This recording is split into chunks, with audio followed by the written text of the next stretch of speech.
Hello, welcome back to Fist Entertainment for my review of 1979's Moonraker, which is part of the James Bond collection on Blu-ray. Talking about the plot of the film, the world's opinion of the film, which is very interesting, my opinion of the film,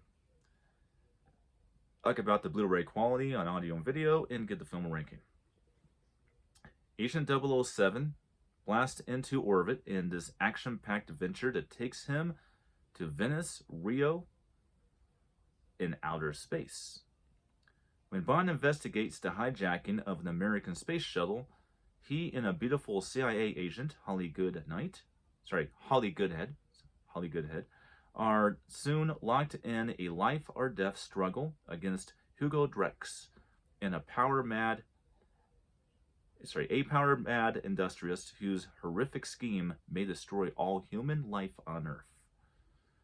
Also on Bond's tail is Jaws coming back for an encore, of course. Okay.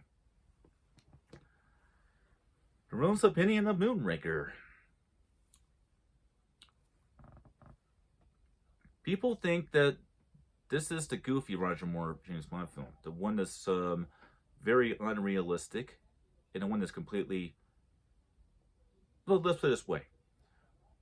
Edited than A View to a Kill, this is probably the most hated Roger Moore James Bond movie, even more than Octopussy, which I do not understand.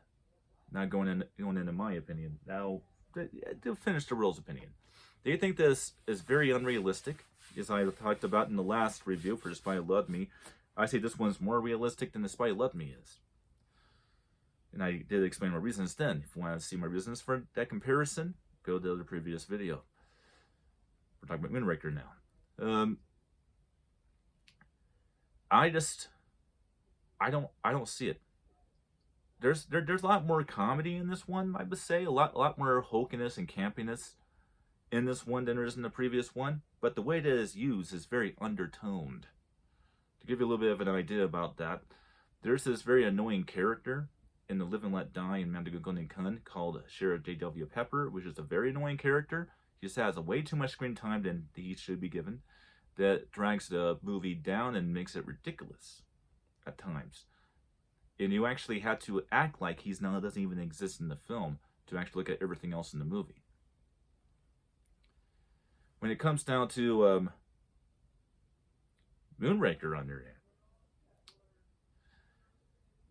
the campiness that's in the movie is not over the top, and it's not something that you're going to be remembering remembering the next scene that comes about. It's undertoned, is not used all that much. I would say that out of the Roger Moore James Bond installments, much like The Spy Who Loved Me, I would say that this one, actually, The Spy Who Loved Me, and of course the next one, For Your Eyes Only, which in my opinion has changed since last time I reviewed it many years ago. Of course, you can't see because I deleted those reviews. I would say that The Spy Who Loved Me, Moonraker, and For Your Eyes Only are the darkest chapters in the Roger Moore catalog of James Bond. Coming right behind that would probably have to be Live and Let Die, followed by Magic Golden Gun.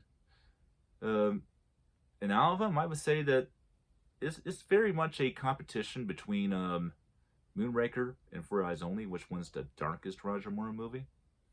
Some days I consider Moonraker the darkest one of his catalog of films. Sometimes I think that For Your Eyes Only is. I would put A View to a Kill on there, but there are some things about A View to a Kill that are distracting. Now, I still will stand by what I said when I started doing the Roger Moore installments on this channel. I will defend A View to a Kill. I will not be ditching on it. Sorry. There's a little heads up on that. We'll get to that. Alright.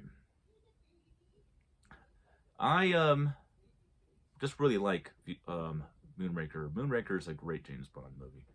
It's the one I actually go towards with Roger Moore. The one I watch the most that has Roger Moore in it is Moonraker, believe it or not. So let's talk about the picture and audio. This one looks very good, and the history about this one's interesting, and I'll take a little bit of time to talk about that.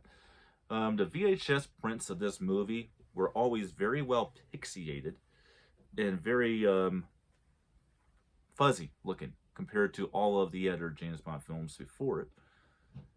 So the 10 films before this one always look better than this movie. I can say that on Blu-ray disc, this movie looks phenomenal. And the 4K restoration is very, very awesome and very well done. The 5.1 DTS HD Master audio sound presentation makes very good use of front stereo and mono effects and very good use of surround effects quite well. The subwoofer does work really well for what this movie is. Definitely a good time. You have a fun time with this one in terms of the quality of the presentation. And a ranking of the film. Again, I'm going to give this one 4 stars. I have no problems with this film at all. I don't.